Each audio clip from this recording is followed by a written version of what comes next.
Today we're going to start chapter 13, and the first section of 13 is scatter plots and trend lines. So a scatter plot is going to show the relationship between a set of data with two variables. And we normally graph these on a coordinate plane. And they're just used to look at the relationship between two quantities. For example, you could use a scatter plot to look at the relationship between the amount of time you study and the grade you received in the class. So scatter plots will show three different types of correlation. So we have positive correlation, negative correlation, and no correlation. Positive correlation, if you notice how all these points, if they are plotted, if I draw a line through them about as evenly as I can, notice that my line has a positive slope. It's going uphill. So that represents positive correlation. Now, if you notice these points, when they're all graphed, if I were to draw a line right through the middle as much as I could, my line is going downhill. That's a negative slope. And so this represents negative correlation. If you look at this example right here, the dots are everywhere. There really is no pattern to them. There's no line that I could draw that would represent what's happening. And so this is an example of no correlation, that those two variables would not be related. For example, two things of showing not related. Maybe that is, I don't know, how much you ride your bike and how long your hair is. Those two things probably not related. Now here, positive correlation. How much I train for a marathon and maybe this one would be a good example. How much I train for a marathon and my time. So remember, like, the goal for when you're running is to get a lower time. So I train, I'm going more and more and more miles, but my time is decreasing, right? And so that's kind of an example of negative correlation. Positive correlation could be what I said at the beginning. The more I study, the higher my grade, and that represents a positive correlation. Okay, so first example is just for us to determine whether the graph shows a positive, negative, or no correlation. If there is positive or negative, we want to describe the meaning of it. So when I'm talking about the meaning, I'm looking at what do the variables represent. So this represents wages, which is money, and this represents my hours. So if I'm looking at these dots, it looks like they're pretty much following a trend of going uphill. So we're going to call this a positive correlation. And so what does that mean? That means as my hours increase, what happens? My wages, or the money I make, also increase. So as the hours increase, the wages increase. And that makes sense, right? The more hours I work, the more money I make. All right, now with our scatter plots, if they have a positive or negative correlation, you're going to follow these steps to find the line of fit. Also could be called the trend line. Okay? So we're going to follow the following steps. We're going to make a scatter plot. First thing you have to do is determine whether there is a relationship that exists. Because if there is no correlation, then there is no trend line. Okay? So no correlation is no trend line. Then, second step, you're going to draw a line as best as you can that passes through the data points. And then we're going to take 2 points from that line and write an equation for the line. So this piece right here, writing equation for the line, takes us all the way back to chapter 6 when we did slope-intercept form, point-slope form, etc. And then the final step, we're going to use that line we made to make our predictions. All right, so let's look at an example. Okay, so here's our first one. I'm just going to read what this example is. Let me erase that. Okay, so this says, the table shows the largest vertical drops of 9 roller coasters in the United States and the number of years after 1988 that they were opened. Identify the independent and the dependent variables. Is there a relationship in the data? If so, predict the vertical drop in a roller coaster built 30 years after 1988. So we're going to look at this one step at a time. So the first thing we're going to do is we're going to make a scatter plot, okay? And it did say up here, identify the independent and dependent variables. So independent, remember, are the variables that can stand alone, which, let me give you a quick hint, time is always a standalone. Time, years, etc. will always increase regardless of what's happening. The vertical drop is the dependent because it depended on, the vertical drop changed depending on the years since 1988. Okay, so we're going to make our scatter plot. So what I'm going to do is I'm just going to graph these points. Let me see if I can go up a little bit. Okay, I'm graphing these points in this table right here. So 1, 151. And I'm going to write, this got cut off, the years since 1988. And then this is just going to go by 2s here. Okay. So 1, 151 would be like here. And then 3, 155.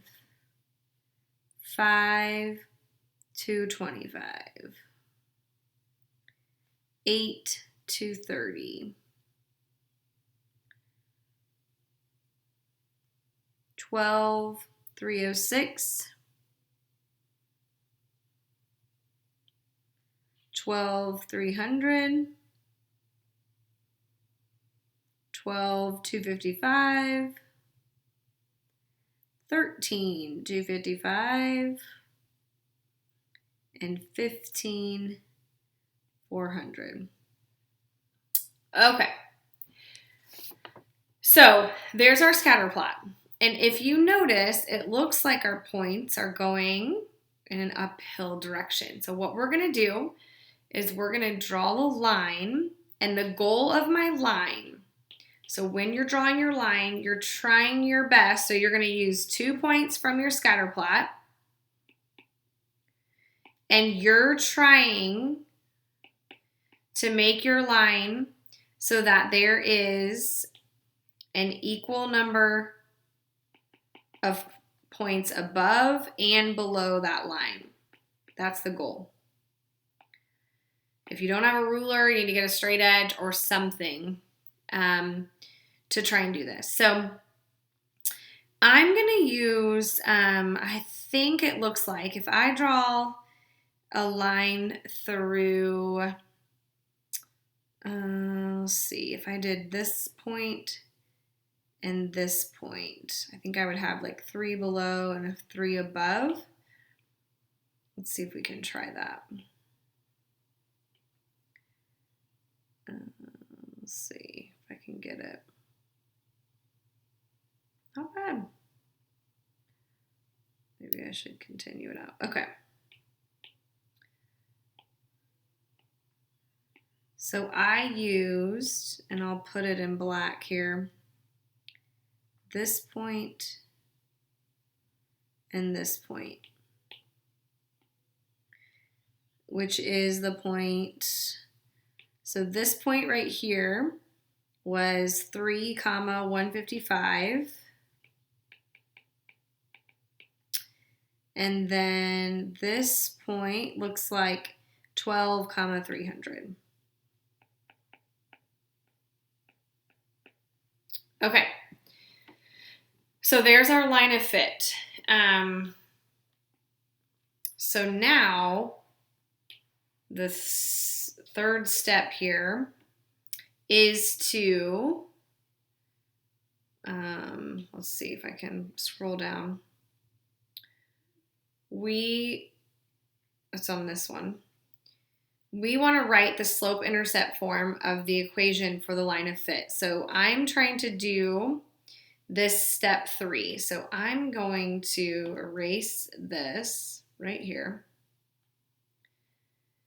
And, oops. All right, so I'm going to go down here to step 3. So here are the points that I'm using, okay? So first thing I need to do is find the slope between those points. So remember, slope formula is subtract your y's. So I'm doing 300 minus 155 over subtract your x's, 12 minus 3, okay? So I'm going to have 145 over 9, which let me see what that is here. 16.1. So we're going to go ahead and let that be a decimal. 16.1. Okay? So there's my slope. And then you're just going to pick one of those points. I'm always just going to pick the one that has the smallest numbers, and you're going to put it in point slope form. So you have a point and you have slope. So remember, that's where you do y minus. My y coordinate of my point is 155 equals my slope 16.1 times x minus my x coordinate is 3. And then you're just going to solve that. So I'm going to distribute this through 16.1x and then 16.1 times negative 3 is negative 48.3. And then I'm going to add that 155 over because I want to put this in slope-intercept form. So we're trying to solve for y. I'm going to do that over here. So y equals 16.1x plus 106.7. Okay, so there's my equation in slope-intercept form. The last question, so this question here, the prediction, that's the last thing you can do. Once you have your line, you can predict. So predict the vertical drop of a roller coaster built 30 years after 1988. So I'm going to take this 30, and remember, that was my independent, that was my x. So I'm going to plug it in to my x. So here's my equation. I'm going to rewrite it. And I'm going to write y equals 16.1, and instead of x, I'm going to plug in that 30. And then this plus 106.7. And that will be, so let's see here. So 16.1 times 30 is 483 plus 106.7 is 589.7. That is feet. The vertical drop, the prediction of the vertical drop will be 30 years after 1988 for a roller coaster. Okay? So your goal, pick 2 points from your line that you drew your line with. So whatever 2 points you chose for a line, which I chose those 2 because I was trying to make it even, like 3 above, sort of 3 below. That's the goal. Make that line go between them. Find your slope. Once you find your slope, you're using point slope form. If you have forgotten point slope form, let me write it up here for you. It is y minus the y coordinate of whatever point you pick, y1, equals m times x minus, and then x1, the x coordinate of whatever one you pick. So that is point slope form for those of you that have forgotten because it's been a while. Okay? All right. So next one We are gonna, let me just scroll down here. Okay, let me erase this. So the scatter plot is already drawn for us. So it says use the scatter plot to find the approximate number of United States travelers to international countries in 1996. Draw a line of fit, which they've already done. So here's the line of fit right here. And what we're going to do is and notice they used this point and this point to draw their line. They're trying to make it as equal as they can. Write the slope-intercept form of the equation if the line passes through. So here are our 2 points right here. Okay, so remember the first thing you are going to do is find your slope. So that's subtract your y. So 63,554 minus 44,623 over, then you're going to do your x's. 18 minus 0. And that is going to give you, once you do that, do the top divided by the bottom, it's going to be 1,051.7. And again, you're going to want to just round to the nearest tenth. You can do decimals for these because we're talking about real life problems. Okay? And then we're going to plug it into point slope form. So I have my slope. I'm going to use this point. Again, I'm going with the smallest number. So I'm doing y minus the y coordinate of my point that I've chosen is that 44,623 equals, then you do your slope, 1,051.7, and then you're doing parentheses x minus the x coordinate of my point is 0. From here, we're going to solve for y. So I'm going to distribute this through. So 1,051.7x, and then when I distribute it there, minus 0, bring this down. And then I'm going to add, because I want to get y alone. And so my final equation over here in slope-intercept form would be y equals 1,051.7x plus 44,623. Okay, so there's my equation. That's my trend line equation for that international travel. So how many travelers in thousands in the years since 1990? Now, we're going to take that line of fit and we're going to evaluate the function for 1996. And so this is just showing you this 6 comes from taking 1996 minus 1990. So I'm going to take that and I'm going to plug it in for my x. It's going to go right here. So 1,051.7 times 6 plus 44,623. Okay? And I'm going to plug that in, do that on my calculator, and I'm going to get 50,933.2, and that represented 1,000. So because it's 1,000, I'm going to add 3 more zeros to this number to get my final answer. So if I do that, this is what we're looking at. 50,933,000. And this is, if we put a label on it, people.